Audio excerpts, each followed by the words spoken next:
Spirit dances among and around and between each of us.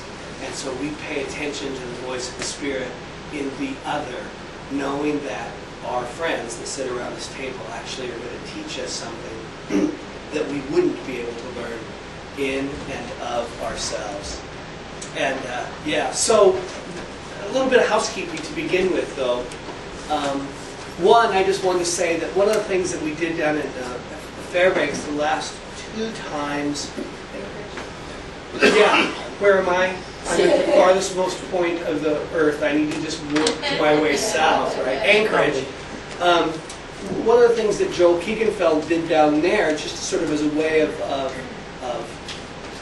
sort of a thing that you guys can think about well after Lynn and I are gone, is Keeganfeld, the last 2 or 3 times that I was there, and you don't need me to do this, all of you are equipped to do this, is anytime I come to the city, though, to do a training or anything, he always has a pastor's lunch.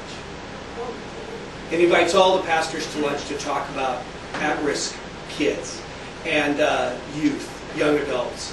And the fun thing about that is it's not just Parachutes, which is a cafe drop-in center for young people in the mall. What's it called? What mall is it? Diamond. Yeah, the Diamond Mall. That has the best pho that I've eaten in Alaska. And I know pho because I ate it in Vietnam. And I've only found a couple places, even in Seattle, that does pho well. But this place in Anchorage does pho really well. So the point is that he always has a pastor's lunch.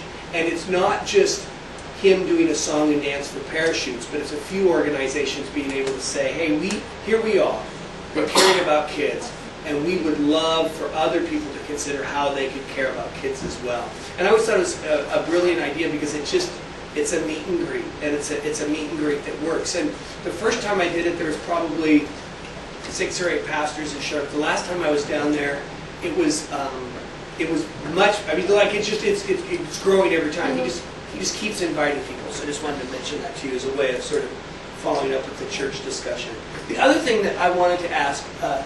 James and I talked about is we left tomorrow morning somewhat open. And you haven't worked Lynn and I hard at all. I mean, we feel totally, we could just do this for how long? Another 6, 7 weeks before we need to stop. Yeah, yesterday was a little busy, and every day's been a little busy, and it's been great. But so tomorrow morning, we have scheduled to be here from 10 to 12. And then I don't have a boarding pass. I don't know what time my plane leaves. I don't know when I'm leaving this. It doesn't really matter. Yeah, but I'm leaving tomorrow. I got to leave tomorrow. It's around 5. Yeah, something like that. All planes go south, just catch one. Right, exactly. Right. I like one that goes directly to Seattle because I have a direct flight and I get to be home by about 9 o'clock, which would be great. Because who knows? We have a roommate at our house right now, so who knows what's going on at our house the week that we're gone. We really have no idea. We really don't. Hopefully they watered the plants. So tomorrow morning, we had slated to continue this conversation as a conversation about real nuts and bolts about business development. So we can do that. We can also kind of just let you guys gather to talk about, okay, what's the next steps for us as Fairbanks? And Linda and I, well, like I said, can begin to disappear out of that conversation. We can do that tomorrow morning. But I want to, and this is no blame or shame. I mean, I understand. You guys have been great. You've been with us for 5 days. They're paying me millions of dollars to be here. So I'm very committed to be here as much as you want, and so is Linda. But I also know that you guys have a little run of good weather, and it's Saturday. And so I just want to know who planned on coming tomorrow. Okay. So what we'll do is, and who knows who else will show up, but we'll be here tomorrow. But I think what we'll do is we'll let it be a little bit more of an informal conversation, where you guys can ask questions. We can follow up with all the things we did throughout the week. We can just sort of let it be open-ended, a little bit like it was at the shelter last night, which was fine. I don't need a topic to talk a lot. And can we get your email in case we have questions? Yeah, of course. So Thank you. Linda doesn't have any business cards, but she'll write it in crayon on a piece of paper for you. She's so not into that. But yeah, so we have cards and emails, and I'm sorry. Linda, it's hard, man. I've been working with my wife for a whole week. Somebody, come on, give me something here. Until you There you get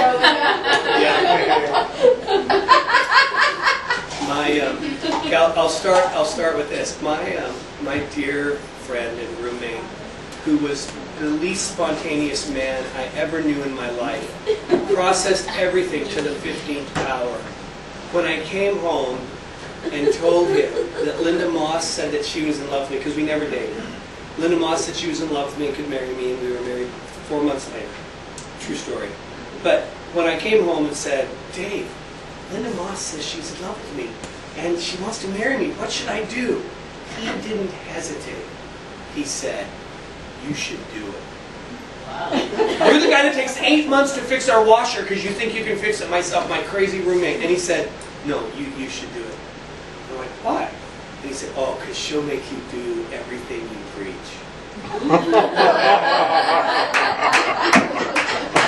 So I wasn't Pentecostal before that. I was then, because it was the most prophetic moment in my entire life. So, thank you, Linda. I'm serious. She makes me do everything I preach. Okay, so let's start with a little text. Oh, you said text. Text. I thought you Oh, said test. test. That's what. How about the last hour? Glen's like, test. So I don't have test anxiety. I either know it or I don't. Right. Are you Look sure? at that. I love that. Yeah, exactly. Me too. Oh. Yeah. Let's read this text. This is one of my favorite. This is in Mark's Gospel. It's the 10th chapter of Mark, and it's the 46th through the 52nd verse. The healing of blind Bartimaeus. They came to Jericho, and he and his disciples and a large crowd were leaving Jericho. Bartimaeus, son of Timaeus, a blind beggar, it's important in the story, was sitting by the roadside. When he heard that when he heard that it was Jesus of Nazareth, he began to shout and say, Jesus, son of David, have mercy on me. Many sternly ordered blind Bartimaeus to be quiet. But he cried out even the more loudly, Son of David, have mercy on me. Jesus stood still and said, Call him here. And they called the blind man, saying to him, Take heart, get up, he's calling you. So throwing off his cloak, he sprang up and came to Jesus.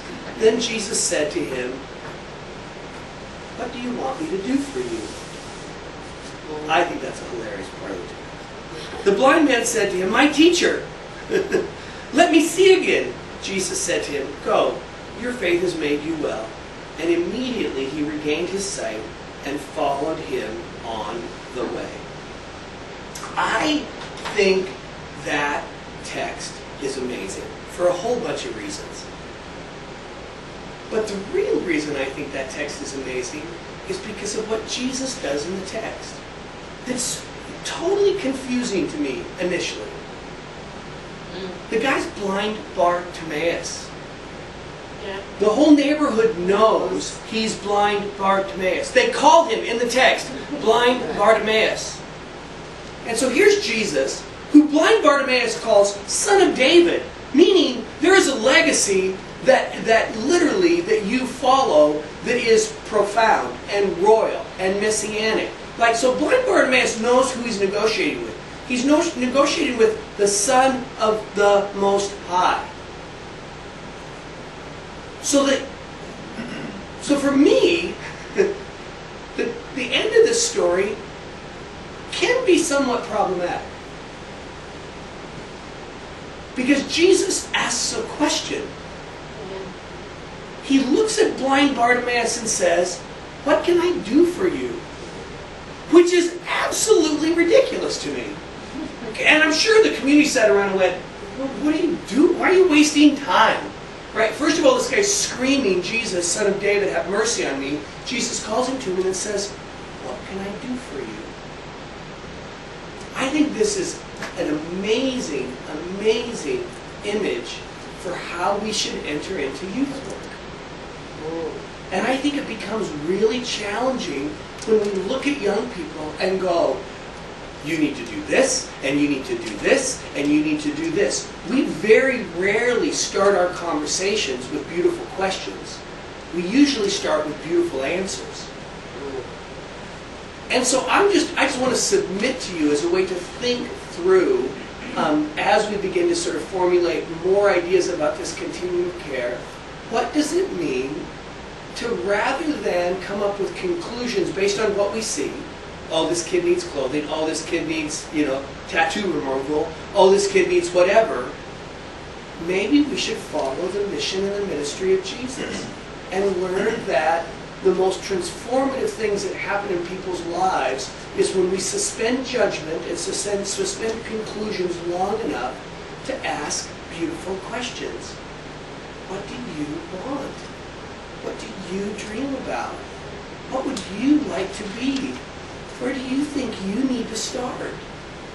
Now, beautiful questions aren't stupid questions, right? Beautiful questions are beautiful questions. And I know there's a couple of teachers in the room and they're going, there's no stupid question. Actually, I'm a teacher. I've heard a couple. But for the most, stop. I'm just joking. But I think it does mean, how do we formulate questions in those communities that really empower people? Well, can I interject that? So the owner brought this. This is a really beautiful brochure, and the first thing on it is the question. The question is, are you out on your own? Is someone you know out on their own? So it's right on the brochure. And then if you open it up inside, it's a question. Does this fit you? If yes, read on. But yeah, it starts with a question. Yeah. I just think that's great. And you're going to hear some things today that I want you to know that you're already doing.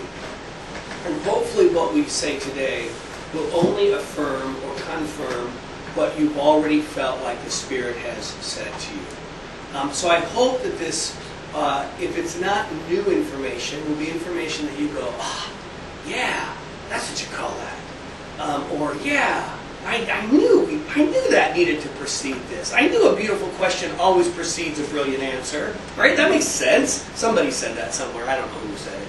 But it is true that a beautiful question always precedes a brilliant answer. And I would just say, as you service providers, let's start thinking about how do we ask more beautiful questions. One of the things that happened at New Horizons a few years ago is, along with, just think back to yesterday, that beautiful continuum of care that we put, and we sort of put people in different spots in it. New Horizons was doing some things well. Not everything well, but we were doing some things really well.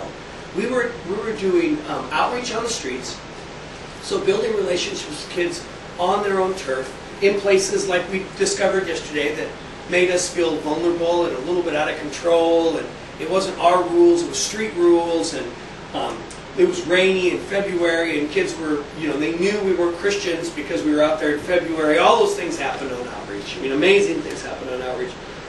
Crazy things happened on outreach. But in doing so, when kids walked into our drop-in center, they came in to see a person rather than to get a service.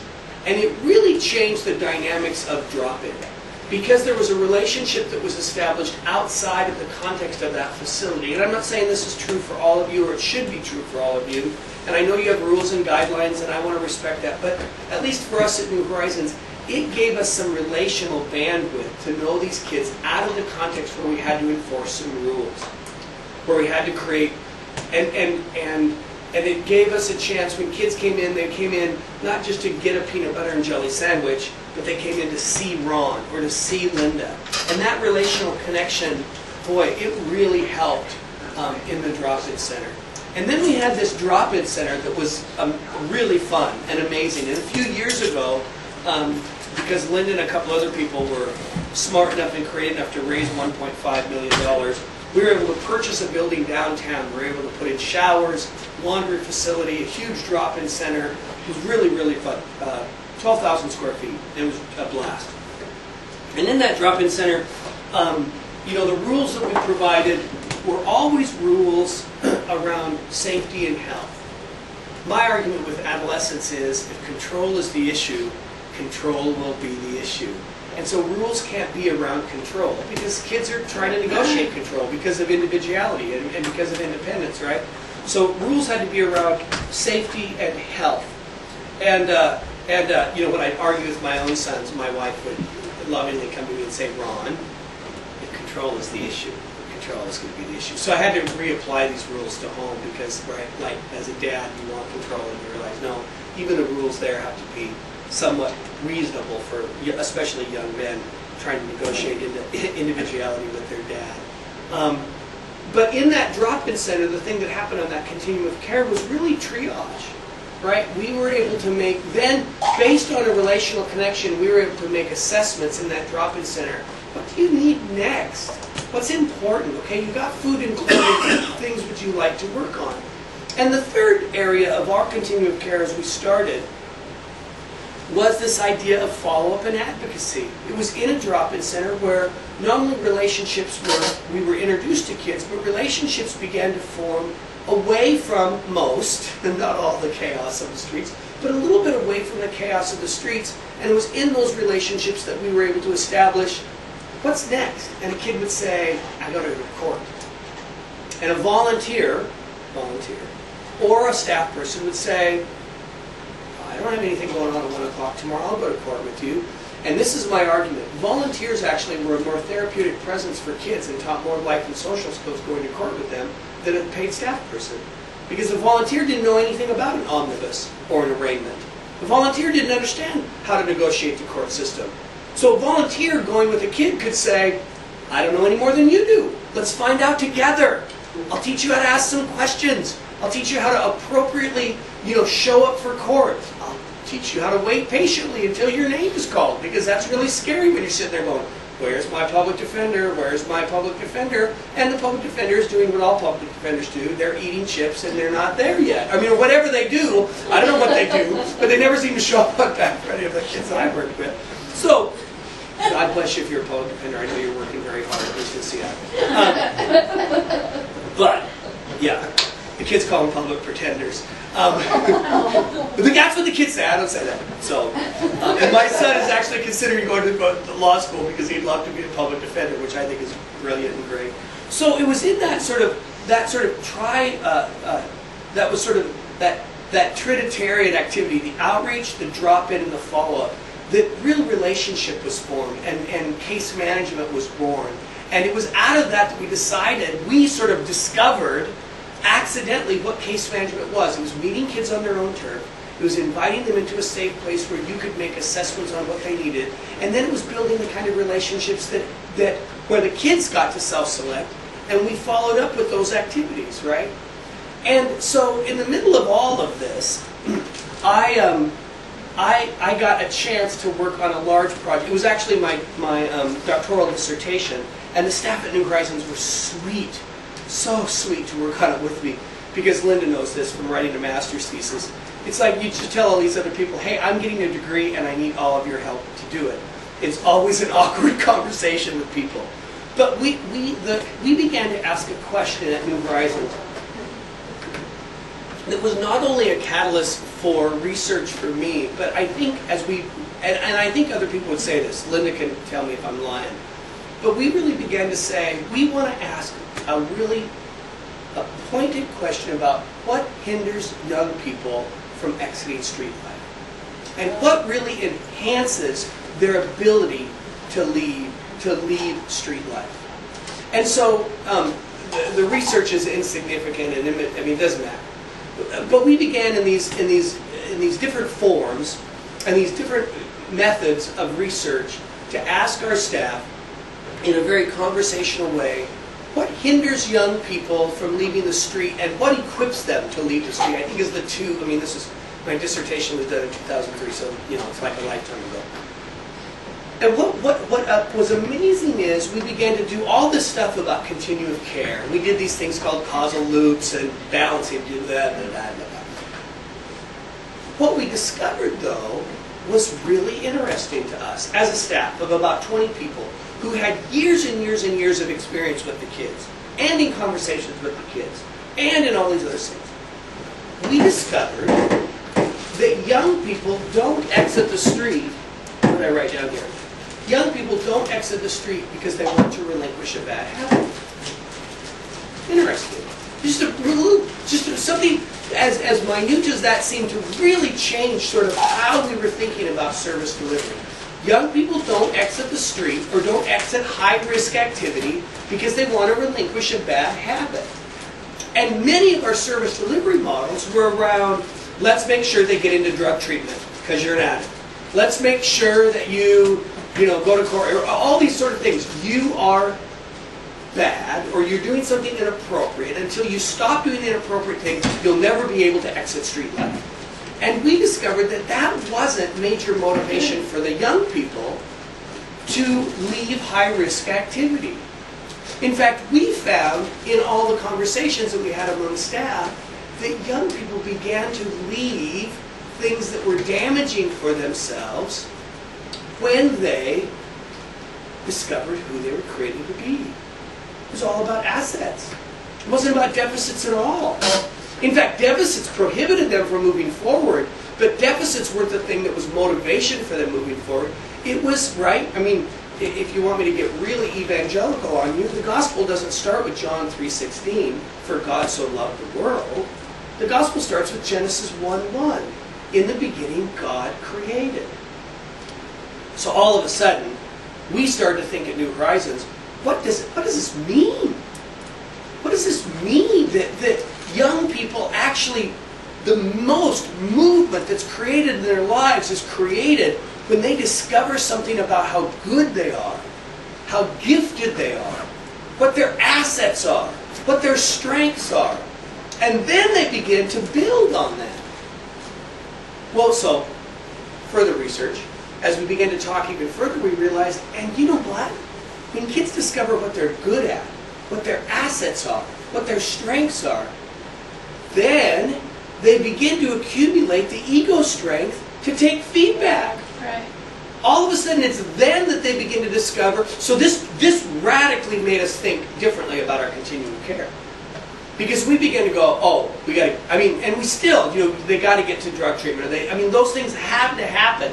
But we began to say, okay, if they have to discover who they are as gifted people with challenges that are motivating them to move forward, that was the place where their ego strength was strong enough to go, okay, and what do I need to adjust about myself to move away from things that are high risk and damaging into things that produce life and stability? It was at that point that they had the ego strength to do that. So then we began to say, well, what are we already doing that's doing that? So let's stay away from a new program idea, right? Because all of us want to create a new program for everything. And as a leader, that became terrifying for me. So what are we already doing? And we began these two conversations. One was around this thing called life discovery. And we called it that. Don't ask me why we called it that. Maybe because we like to come up with names and that was a good name. But we really said, really what kids need and what we need to identify in our continuum of care that we're doing and what we need to weave into the fabric of all that we do is this idea called life discovery.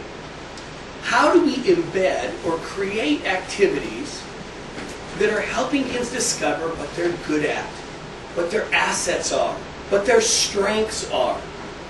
And so, what was amazing about that is we began to look back and we thought, we're already doing that. It's kind of fun. In fact, we used to play softball with the kids all the time, right? And softball was a blast to play with the kids, and all sorts of things happened in softball. But we had this one young man who was not at all your sort of standard profile for a street kid. He had some developmental disabilities that made it really hard for him to negotiate life. Had some personality issues that made it really hard for him to co-inhabit the same space with other people. He was also a very big kid, so you can imagine, huge kid, 6'3", 200 and some odd pounds, that had major anger issues, and was not in any way athletic at all. And so he would come to softball, and what would normally happen is we created a no strikeout rule for kids like him. Like literally, like you can't strike out. You have to hang out at the plate until you hit it, which is really good, and it builds resiliency. But it was for this kid named Don. Like Don could not play softball. And he had these problems with rage, and so every time he would swing 3 or 4 times, he would get utterly frustrated, and he would just scream at all of us, my dad never showed me how to do this! And the kids knew how to manage this completely. Like as soon as he did that, one of the kids would begin to pick up all the bats and shove them underneath the bleachers so that Don couldn't get to them. I mean, it was that crazy, right? And he would run around and dump the garbage can over, or he would just have these moments of just rage that had to do with this inability to accomplish this thing. And here it is, it's softball. It's okay to fail at softball. That's like failing at bowling. If you're good at bowling, it says something really horrible about the rest of your life. You can fail at bowling, right? It's no social commentary that Linda. Or golf. Yeah, or golf. Linda doesn't. She needs bumpers when she bowls, and I'm like, that's fine. If you didn't need bumpers, it would be saying something about how you spend your leisure time. It's tragic. You bowl all the time. Anyway, but softball was like that. But he would just lose it over and over. But all the other kids were like they are, encouraging. Hey, you're here to play with this. Come on, this is just a game. Don't worry about it, Don. Like, they were great. And so he hung in there, kept coming, which is really amazing. Here are kids that say, I can't stick with anything. I can't complete anything. But yet all of a sudden we realize that Don was showing up every Wednesday night to play softball. So we decide one day that we're going to actually have a game against somebody else. We thought, what a perfect chance for the Rotarians to meet the kids on the street. And so there's this really nice man that looked like he was some jock from somewhere way back when, about 60 years old, was pitching, and who comes up to bat? Now, it's a pretty competitive game at this point. Like, we're losing like 36-0. But it was much closer than the score indicates. And all of a sudden, we had something happen for the street kid softball team that's never happened before in the history of our lives. And that was we had runners on second and third with 1 out. We had a chance to score. This was absolutely thrilling for all of us, right? I'm at third base. I've never got to coach third base with a person on third base before in this little softball league we had, because none of the kids would ever get that far, because they stop at second to have a smoke break or whatever they wanted to do, right? And so here we're in this game against the Rotarians. It's 36-0. We have a chance to score, and who comes up to bat? Of course, because it's fate or destiny or God or whatever you want to attribute it to. And immediately when he starts coming up to bat, the kids are like, oh shit. I mean, I don't, or maybe holy shit. Maybe it was Christian swearing. I don't know. It was just like, they were terrified, right? Like, they're like, oh jeez. And the Rotarian knows nothing, right? So the Rotarian pitches 2 or 3 pitches, and literally, Don swings all 3 times. We have no strikeout rule. And so the 3rd time, the Rotarian very sweetly says, oh, I know you can do this, son. I'll give you another one. Which is making Don even madder. Like, what do you mean I can do this? My dad never showed me how to do this. And he's getting madder and madder. And Don always wore this red pinstripe entire baseball uniform, which looked relatively silly, but it spoke to the fact that he really wanted to participate, right? And so he's now as red as his red pinstripe baseball uniform, polyester double knit. It was great. And he's swinging 3 or 4 times. And as this Rotarian says, I know you can do this, son. Here, I'll give you another one. The kids literally start gathering up the bats in the dugout because they know what's going to happen. The ball gets thrown again, and with the most unorthodox swing I have ever seen in my life, Don is closing his eyes, and he swings like he's chopping wood, and for some reason, the ball connects with the bat. It's the most amazing thing I've ever heard in my life. Don doesn't know what to do. People are screaming, run, run. He runs around first, literally like a bull in the china shop. He gets to second base where he stops. He stops, and I'm screaming, what are you doing? Well, fortunately, New Horizons couldn't afford a good field. We had this field where left field was this big ditch that just sort of petered off into nothing. And as the ball, there's like this 90-year-old Rotarian playing left field. So the ball is rolling down this big bank, and Don stopped at second base. And I'm like, what are you doing? And then I realized he's never seen the world from second base before. He just wants to stop and like take a look at the view. Like, this is amazing. I've never been here. I've never been here in my life before. Well, literally, what happens? Don begins to run again. The Rotarian gets the ball. Because he's 80, he doesn't have an arm. As the ball dribbles along the pitcher's mound after this really horrible throw, Don comes in, we score 3 runs. It's the most, like, the Red Sea is not as big a miracle as this, right? Like, this is loaves and fishes type stuff, right? So we began in our conversations about this life discovery thing, began to recount a lot of those stories. Recount. Reflect on those stories. And what we discovered was that if young people could take risks, could try things, it was building self-esteem. It was building confidence. For kids like Dawn, if you experienced failure in a really safe environment, or if you tried things new in a real safe environment, that became a very transferable skill. You all of a sudden could take risks in other places.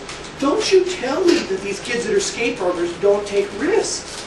They take huge risks. Those are transferable skills. Those are marketable ways to leverage those experiences for other experiences. So we began to say, okay, life discovery is crucial. How is it already happening, and how do we build on it? The second thing we did was we did this thing called adaptive life skills mentorships. Because we realized that once kids began to experience these new things, they needed someplace to try it, but they also had the ego strength to take feedback. But they weren't the type of young people that were ready yet, even for job training. Like, even the idea of job training was too, like going to a job training for 8 months, or 6 months, or 3 months, 8 hours a day. So we said, how do we ratchet back the intensity just a little bit? So we began to ask, and I'm not picking on Arliss here in any way, shape, or form, we began to ask people that were doing non-traditional things with kids if they would adopt kids into their job description. So we said to our agency administrator, hey, would you be willing to take about 8 hours of your week, and we would pay the young person a stipend, and the kid could go to work in an environment that was safe, with somebody that felt a little bit more, in a good way, not a bad way, in a healthy way, like family. So our facilities manager, our agency administrator, our computer person, our food person that organized all of our food for New Horizons, all of these non-direct service people that loved the vision of New Horizons, shared in the mission, that chose to do those jobs because they needed to be done, but all loved kids, began to adopt kids into their job description. And what we began to see happening, the unintended consequence of that, was that kids became far more engaged. We had this one young man that did a computer mentorship. He loved computers. So he began to work with our technology person. And his street name was Lucifer, which is great in a Christian ministry to have an in-and-out board where you look at it, and right under the in-and-out, Lucifer was in that day. It was always wonderful, right? Oh yeah, Lucifer, he works for us now. So he's come over to the other side. You don't think we have the power to convert? We just converted Lucifer. Lucifer came to work and did technology stuff every day. Literally set up a computer lab for all of the kids. This was his job. He was commissioned to do this. He set up a computer lab of 6 computers that worked for as long as I was at New Horizons. One day, Lucifer came in and said, hey, you can call me by my real name. My real name is Justin.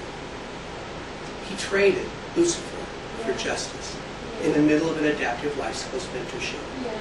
So those two things became really the catalyst for us saying, they became the preliminary steps to talk about how do we help kids move away from the streets. And so what I don't want to say is that we're not doing those things already. But I think we need to, at least from my experience, and I think from Linda's experience, we began to see those things as the predecessors for anything that had to do about jobs. Life discovery, helping young people discover who they were created to be, what are their gifts, what are their assets, what are their challenges, and then figuring out ways that they could learn adaptive life skills in the context of what we're already doing. Amen? So Linda has a couple of questions, and then, We're participating. okay. Perfect. Good.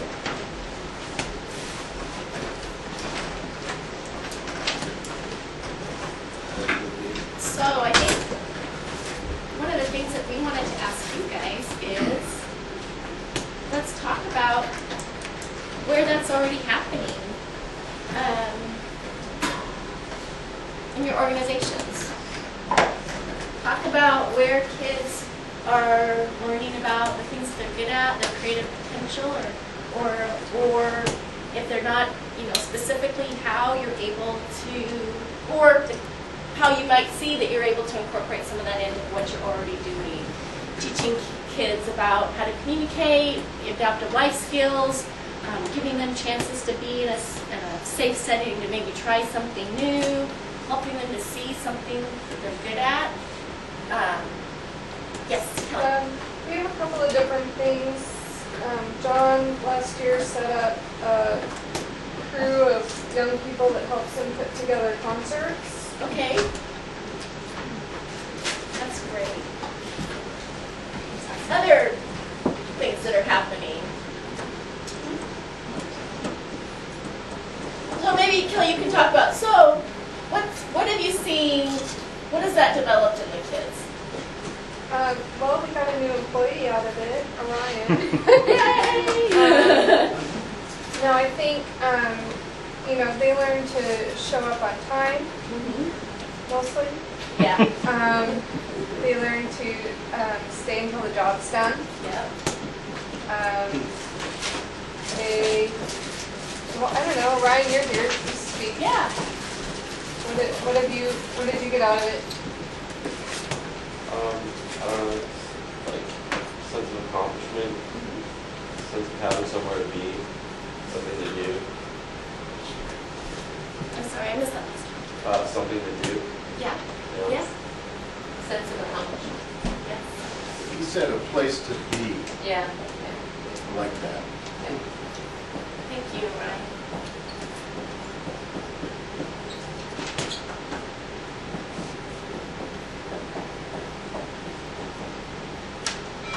And yes. Place to be. Oh gosh. Thank you. Second time. I'm sick. It's like, And I'm thinking too, because I know folks are in education and, doing court advocacy. And so I guess too, I'm trying to think, I don't think it actually, how in your interactions with young people, it doesn't have to necessarily be a program. This is very specific because you're really giving young people an opportunity to have some new responsibility, to have a sense of accomplishment. You're giving them a task and you're trusting them to be able to do it. But can you think creatively about if this is happening or how you might be able to incorporate some of this in talking with young people? Yes, I work normally with kids who are at the very end. They've been put away either in regular school district, or put away in a special class because they're too violent, or put away in residential place, or they're put away. They're at the end, and they don't. Almost always, they don't believe that they have anything that they're good at. And right now, sometimes you have to really search. Even if it's something that's breaking the rules, like kids whistling down the hallway. Oh my goodness, that is wonderful. You have a skill. And then you can use that instead of saying, stop whistling. Yeah. Okay. You can use that. You must have practiced so hard. Let's practice that hard together on, whatever. Or, you can use that tiny thing. Yes. That you find. I love that. So here's this belief with so many of our young people, they just feel so horrible about themselves. I am not good at anything. I'm not good at anything. And so here's this opportunity for this adult, and you were intentional about that would see you whistling in the hallway, and you could easily say, stop doing that. But what a wonderful opportunity to say, wow, what you were doing is, I can't whistle. You can do something that's really great, and you turn it into such a beautiful opportunity. And I want to build point that out just very self-esteem. clear, because I think this is a really That good is example. that is huge. is that this is why I think the whole idea of life discovery has to precede adaptive life skills. That if I live with the belief that I'm not good at anything, it is very difficult for me to receive feedback about how I need to improve my job performance, because I don't, like I said, with very little internal base of behavior, we talked about this yesterday, I can't be introspective. I either internalize feedback or I project feedback. So I project it on other people, it's their fault, or I internalize it, it's my fault, if I believe I'm not good at anything. And so building self-esteem and being able to identify assets and strengths and helping them discover what they're good at has to precede those adaptive life skills because of this idea. That's beautiful. I love that. If people have some other examples of it, You know, mine are, I don't think kids have changed that much, but No, I don't think they have. Both related. Years ago, National PTA does something called Reflections. Yes. And so it's art and it's music and writing and one year at one of the middle schools, this young man did a very, very good picture. And it was a small PTA and not a lot of people participated. But so he like won for local, and then he was going to go on to state. And I just remember we did a little presentation in the library, and I mean his mom showed up with her video camera, and he was just getting a certificate, and he was going to get a little prize and stuff. But I did not believe what a big deal. I mean, he was grinning from ear to ear. He was so proud that he was getting recognized for something that he was good at, which is art. Yeah. Because this same young man had recently been in trouble with the law to the point of making the newspaper. Right. And just the fact that he was getting that recognition. And then another thing that 4 years ago we sponsored, the high school PTA sponsored a Battle of the Bands. And it was so cool to see. We had like 10 bands show up, one all the way from Delta. And it was all guys. I mean, it didn't say that, you know, girls couldn't participate. It was open to all the high schools. And I just thought that was so cool that that all these guys were showing up to do their, and they did really well. They were really good bands. And so just a recognition because I'm guessing that a lot of the kids in shelters are mostly guys. The folks at Fairbanks Youth Advocates. Yeah, Not the shelter. right here in Fairbanks. Yeah. I would say right now it's about 60-40 now.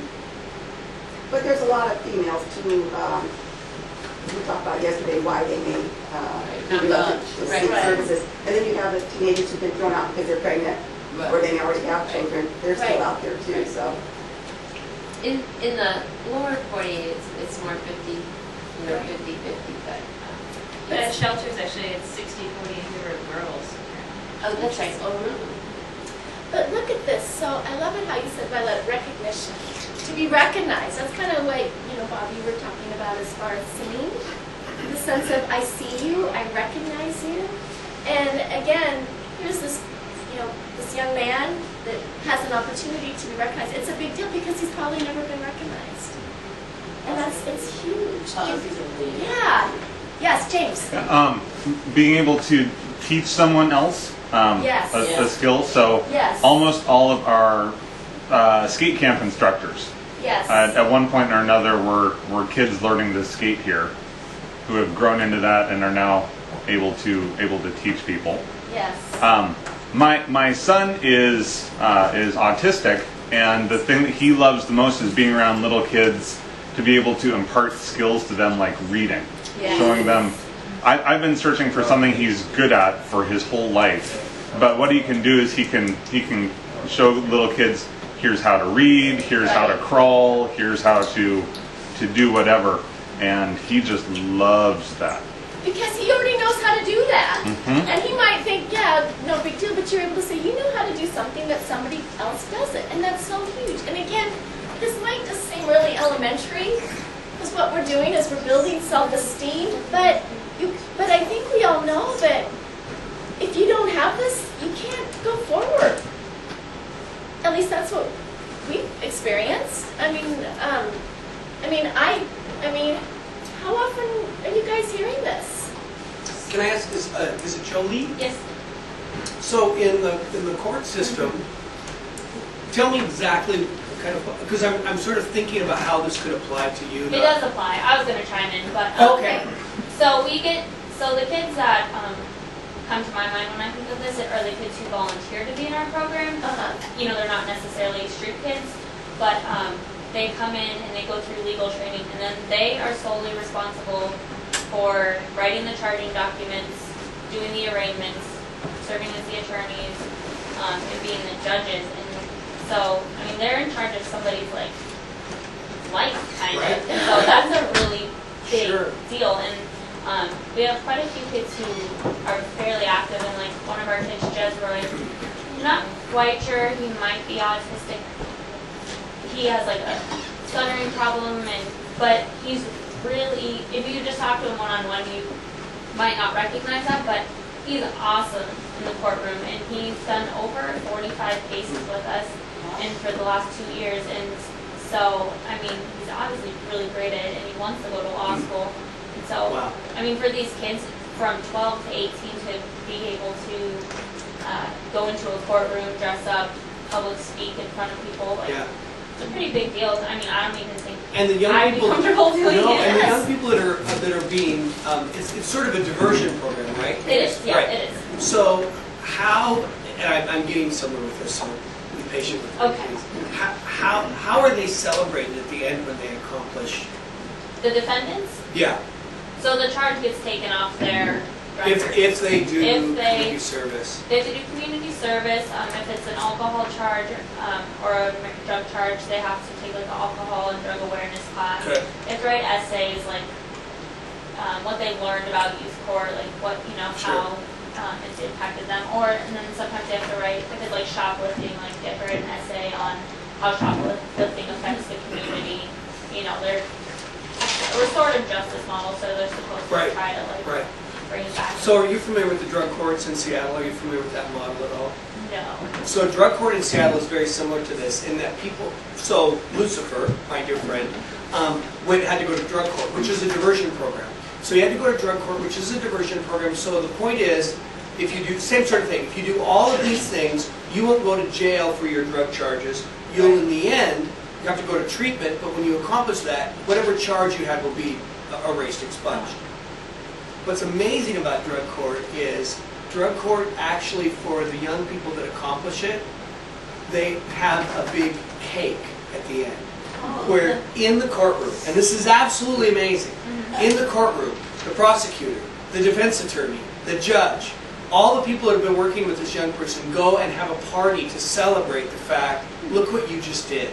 You had a mess and you cleaned it up. And so the judge, here's this judge who usually says, you know, bring your toothbrush, you're going to stay longer. Now this judge is saying, you're amazing. Look what you just accomplished. And so that idea of celebration and celebrating the accomplishment that you shared, I think is transferable to many different countries. We think, how do we celebrate the fact that kids do really well? And so, yeah, I've never ate cake in court until I went to drug court, and I ate cake. And that's cool. I like that. And I was thinking too, Jolie, what you said about being in charge, because when I think about that, if I'm put in charge, I think that somebody trusts me. And so you're trusted to do something. And so, well, then maybe I have to take a look at this. I still might not believe I'm good at anything, but I have to start to wonder, well, why did you put me in charge of this? Maybe you think I can be good at this. And so I think being trusted to do something is such a huge part. Do people have other examples or other ideas? Yeah, please, Sam. I was thinking kind of along the in charge idea that when we ask youth to be their own role models, like not even saying you're good at something or something like that, but that you're worth looking up to. Like I told you about our youth advocates, Right. that would kind of act as go-betweens between the staff and the youth. Yes. And we had when we do our youth count last winter, we had some street teams. So we got 2 kids and 1 youth-friendly adult to go out on the streets to count youth. And the teens that we had partnered with the adults really got on board with it, and they felt like all of a sudden like I can do this, and I mean the look on their face when I told one of the guys we found this kid in a grocery store freaking out on the phone because he just got kicked out of his house and he doesn't know where to go, and he spent the night in the grocery store or whatever. We just happened upon it, and the guys I was with sat down with him and talked to him and told him about the shelter, and were just really cool. And afterwards I was like, you know, you guys handled that really well. And just the look on their face that, you know, I'm a role model to other people and I'm helping other people. And for you, also though, but Sarah, you gave praise. You did that really well. I saw you. You are good at something. You did that well. I think it's so. And it wasn't fluff praise. I mean, it was really connected Yes. with what they had done. Right. It's right. Yeah. And I think that it's genuine. It's gotta be genuine. Yeah. Like, it should Yeah, be- yeah. Everybody knows you're blowing smoke. And I think too, and you're right, but I think there is, like, it's no, what's your first name? Karen. Karen, sorry, Karen. Oh.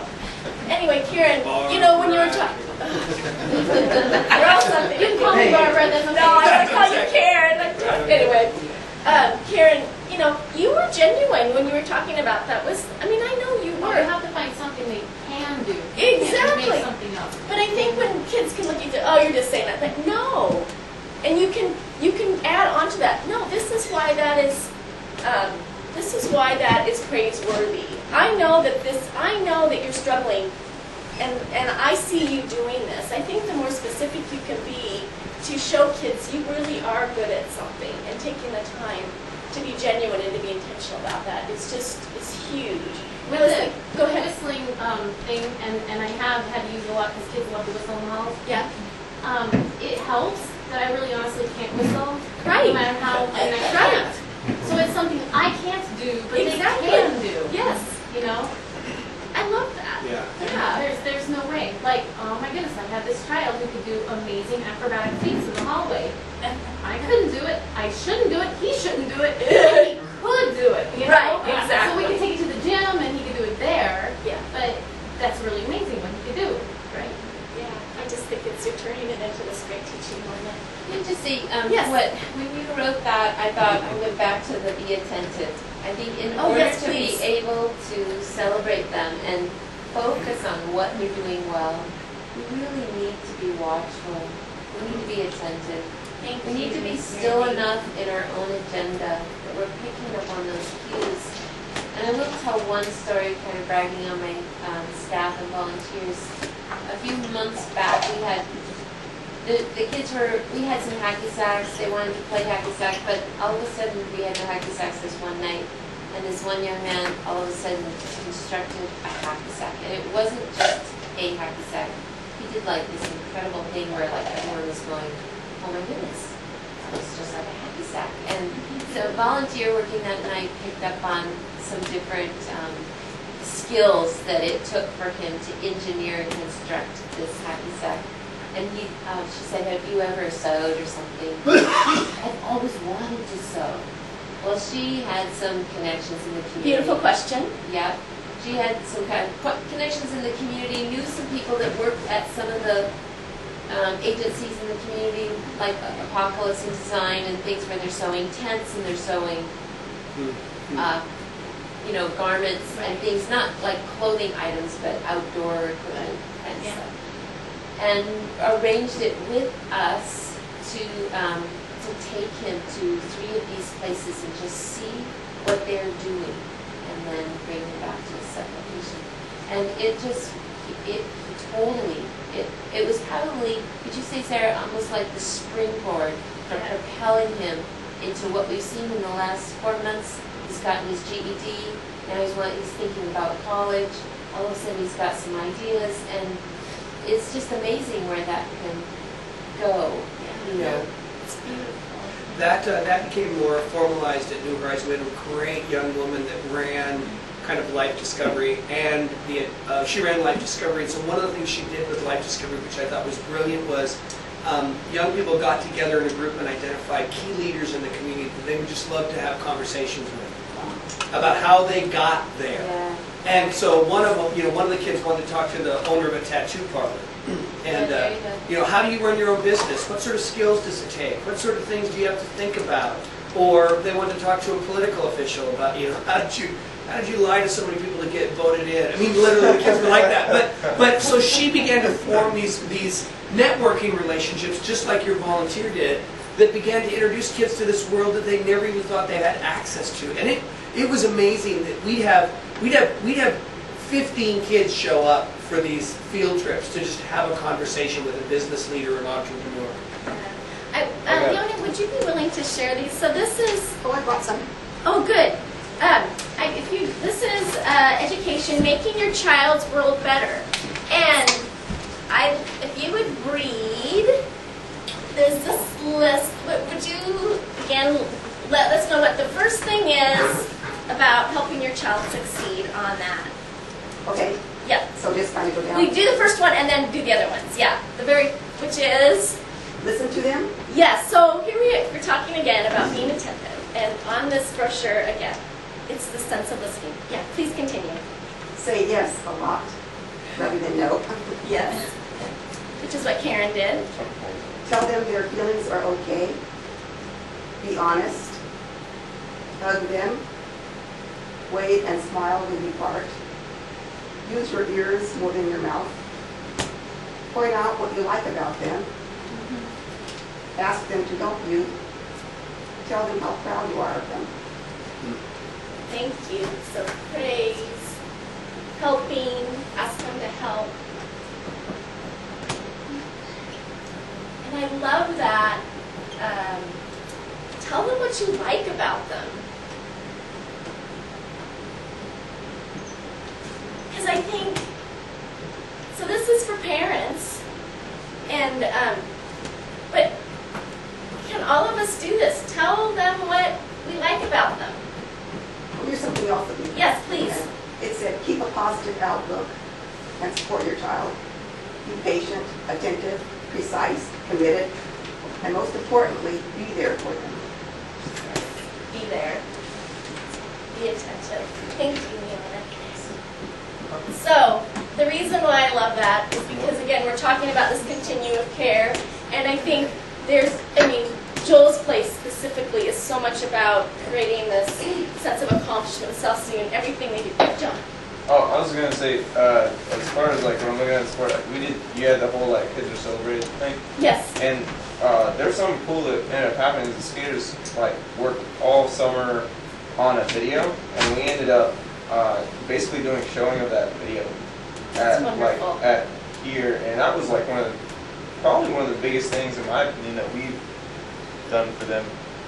Especially because one of our guys was leaving for Afghanistan and all kinds of stuff, and just having that opportunity to hang and watch them, and there's this one kid who's, regardless of whether he was amazing at skateboarding, he did all the editing. They filmed it, edited everything, and that was he was pro. I didn't even know this kid could do video, and now we've probably got 3 people filming now.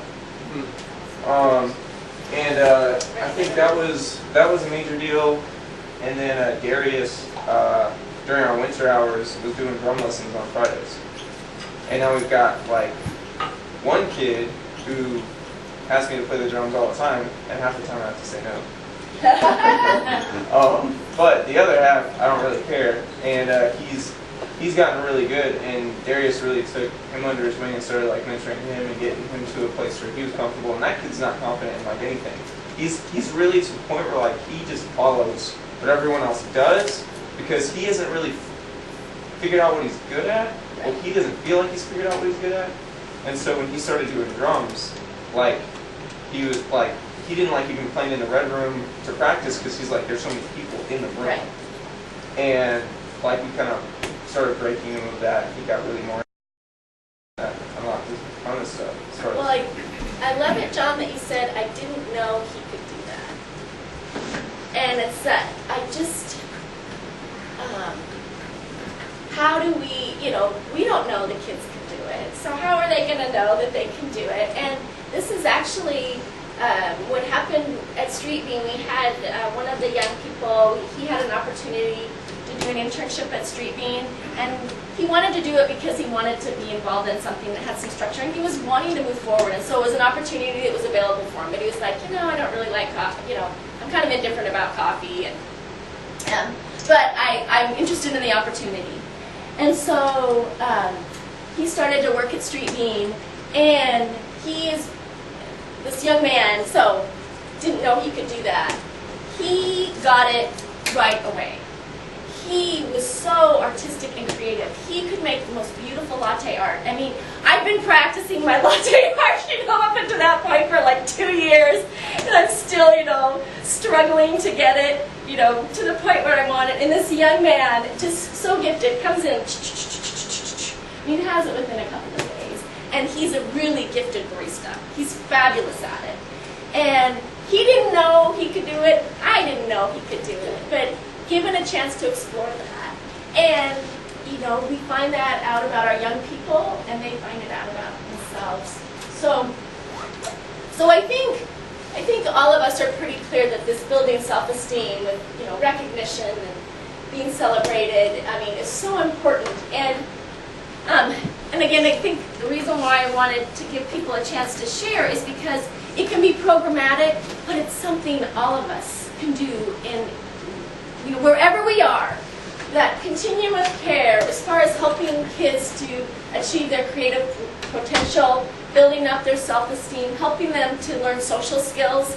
I'm thinking, whether you're in shelter or wherever you are, if you're working with a young person, if they're not showing up on time for something, you can talk to them.